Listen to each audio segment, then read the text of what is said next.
Elections వస్తాయి, government మారుతుంది, మీరు ఇంకా సర్వీస్లో ఉంటారు, మీ సంతకాలు ఇక్కడ ఉన్నాయి, ఏమవుద్దో మీరే ఆలోచించుకోండి. మీకే తెలుసు. కట్టే వాళ్ళ గురించి కూడా చెప్తున్నాం. మొన్న ఇంకో సందర్భంలో మన ఎమ్మెల్యే రామకృష్ణ గారు చెప్పారు, ఎక్కడైనా మీరు వచ్చి మీ ఇష్టానుసారం బిల్లును కడితే వాళ్ళు కొట్టేస్తాను చెప్పారా? అందరికీ అదే వర్తిస్తుంది, అందరికీ అదే వర్తిస్తుంది. హైదరాబాద్లో అంటే తెలంగాణలో హైదరాబాద్ పెట్టారు. మరి దాని ముఖ్య ఉద్దేశం ఇలా కాలువల మీద, నది మీద బఫర్ జోన్ అంటే చాలా మందికి అర్థం కావటంలా. నది అయినా, కాలువ అయినా, వాగైనా దాని విస్తీర్ణం ఎంత ఉందో, వెడల్పు ఎంత ఉందో, వర్షం పడ్డప్పుడు లెక్క, వర్షం లేనప్పుడు కుదించుకుపోయిందని చెప్పేసి పడదు. అది 60 మీటర్ల, 100 మీటర్ల, 150 మీటర్ల, 200 మీటర్ల ఎంతైతే ఉందో ఆ విస్తీర్ణం అట్టే ఉంటుంది.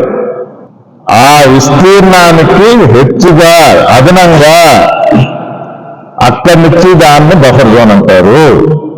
కుదించుకుపోయిన సన్న కాలువ పక్కన ఉండేది కాదు బఫర్ జోన్. చాలా స్పష్టంగా చెప్తుందా. మరీ ముఖ్యంగా మున్సిపాలిటీలో ఉన్న ఆఫీసర్లకి, శాంక్షన్ చేయబోయే వాళ్ళకి ఒకవేళ చేసుంటే, ఎందుకంటే ఇప్పుడు నడుస్తా ఉంది, ఇంకా పూర్తి కాల. హైదరాబాద్ వచ్చి కట్టకుండా ఆపలా, కొన్ని గదులు కట్టకుండా ఆపుతుంది, కట్టిన కూడా బాగా కట్టింది. ఆ వాగు విస్తీర్ణం ఆ చిన్న కాలం అయితే అంత పెద్ద బ్రిడ్జిని కట్టారండి. ఎవరైనా ఆలోచిస్తే అర్థం అవుతుంది కదా. కొత్త బ్రిడ్జ్ అన్నా మన కాలంలో కట్టారు, పాత బ్రిడ్జ్ ఎవరైనా ఉన్నారా? పాత బ్రిడ్జ్ కట్టినప్పుడు ఆ పక్క ఏమంటే చెప్తానా చెప్పటా, అదే నది కాదు వాగే, అక్కడి నుంచి వచ్చాయి కదా ఈ బ్రిడ్జ్ కింద వారేది.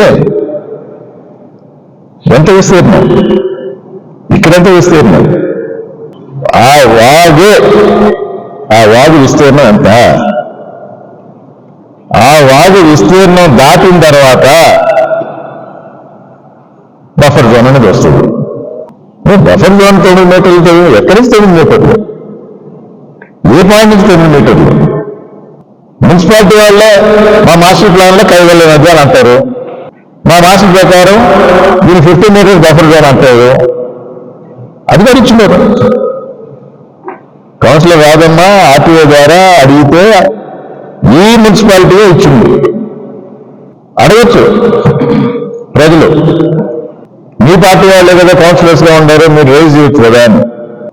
దానికే ఉదాహరణ మొన్న 26వ తేదీ కౌన్సిలర్స్ అనే ఇంగిత జ్ఞానం కూడా లేకుండా వాళ్ళని అవమానించారు.